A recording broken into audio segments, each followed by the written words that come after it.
কিছুদিন আগে কাঁঠালের বিচি ডিপে সংরক্ষণ করেছিলাম আর সেটা নিয়ে অনেকে অনেক রকম মন্তব্য করেছেন। এই বিচিগুলো পরবর্তীতে খাওয়া যাবে না, সিদ্ধ হবে না, ফেলে দিতে হবে। অনেকে করে আবার ফেলেও দিয়েছেন, তাদের জন্য আমার আফসোস রইল। কিন্তু কিছু আপুরা জানতে চেয়েছেন এটা কিভাবে রান্না করা হয় আর এটা সিদ্ধ হবে কিনা একটু দেখতে চান। আজকের ভিডিওটা একদমই স্কিপ করবেন না, পুরো ভিডিওটা দেখবেন, তাহলে সব উত্তর পেয়ে যাবেন। আর চাইলে ফেলে দেওয়া আপুরাও দেখতে পারেন। আসসালামু আলাইকুম, কেমন আছেন সবাই? আশা করি ভালো আছেন। আলহামদুলিল্লাহ, আমিও ভালো আছি। এই তো আমি এখন ডাইরেক্ট ডিপ থেকে একদম বিচিগুলো বের করে নিয়েছি, যেভাবে রেখেছিলাম ঠিক সেভাবে বের করে নিয়েছি।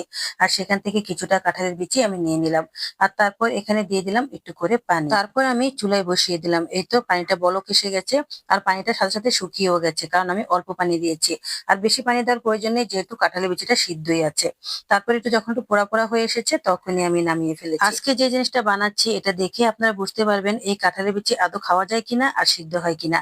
যাই হোক, এখানে আমি কুচো চিংড়ি মাছ নিয়ে নিয়েছি। আর এর আগে আমি একটু ভালো করে শুকনো মরিচ তেলে নিয়েছি। শুকনো মরিচ গুলো তুলে রেখে একটু সয়াবিন তেল দিয়ে দিলাম। তার মধ্যে দিয়ে দিলাম এখানে পেঁয়াজ কুচি আর রসুন কুচি। পেঁয়াজ কুচি আর রসুন কুচিটা একটু বেশি করে দিয়েছি, যেহেতু আমি দুই রকমের করে বানাবো। তারপর রসুন আর পেঁয়াজ কুচি যখন একটু ভাজা ভাজা হয়ে এসেছে তখন দিয়ে দিলাম এখানে কয়েকটা কাঁচামরিচ। আর এই কাঁচামরিচ গুলো এই একই সাথে ভেজে নেব। আসলে আমি গ্যারান্টি দিয়ে বলতে পারি এই কাঁঠালের বিচিগুলো আমি যেভাবে ডিপে সংরক্ষণ করেছি, আপনারা যদি এভাবে করেন তাহলে পরের বছর কাঁঠাল আসা পর্যন্ত এই বিচি সুন্দরভাবে খেতে পারবেন, কোনো রকম নষ্ট হবে না। তো যাই হোক, তারপর এই তো এখান থেকে আমি কিছুটা পেঁয়াজ আর কিছুটা রসুন তুলে রেখেছি। তারপর বাকিগুলো ভেজে আবার এক সাইড করে রেখে দিয়ে তারপর দিয়ে দিব এখানে কুচো চিংড়ি মাছগুলো। আর এই কুচো চিংড়ি মাছ দিয়ে ভর্তা বানালে খুবই মজা হয়। আজকে যেটা বানাবো আমি সেটা কিন্তু একদমই ইউনিক, খেতে অনেক মজা হয়। তো যাই হোক, এখন আমি এই কুচো চিংড়িগুলোকে একদম ভাজা ভাজা করে নিচ্ছি আর সাথে মিশিয়েও দিয়েছি। আর সবগুলো উপকরণ এখন একসাথে ভেজে নিচ্ছি।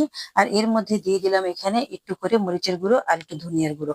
ব্যাস, আর কিছুই দিতে হবে না। এখন ভালো করে নেড়ে চেড়ে একদম লাল লাল করে ভেজে নেব। আজকের ভিডিওটা দেখলে আমার মনে হয় না আপনাদের কারো ভুল ধারণা থাকবে। তো যাই হোক, অনেকেই প্রশ্ন করেছেন যে কাঁঠালের বিচির উপরে আমি কেন খোলস রেখেছি আর এই খোলসগুলো পরে কিভাবে ফেলবো। এই খোলসগুলো একদমই ফেলতে হবে না, কারণ এই খোলসগুলো খাওয়া যায়, কোনো অসুবিধা নেই। আর এগুলো খেতে খারাপও লাগে না। আর আমি যখন রেসিপিটা তৈরি করব তখন দেখবেন এই খোলসগুলো আছে কিনা। সত্যি বলতে খোলসগুলো আর থাকেই না। তো যাই হোক, ভেজে নেওয়া কাঁঠালের বিচি থেকে এখানে অর্ধেকটা দিয়ে দিলাম।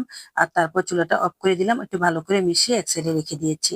আর এদিকে আমি এখন নিয়ে নিয়েছি আমার পিষুনিটা। এবার পিষুনিতে শুকনো মরিচ আর লবণ একদম পিষে নিয়েছি। আর তার মধ্যে দিয়ে দিলাম কাঁঠালের বিচিগুলো।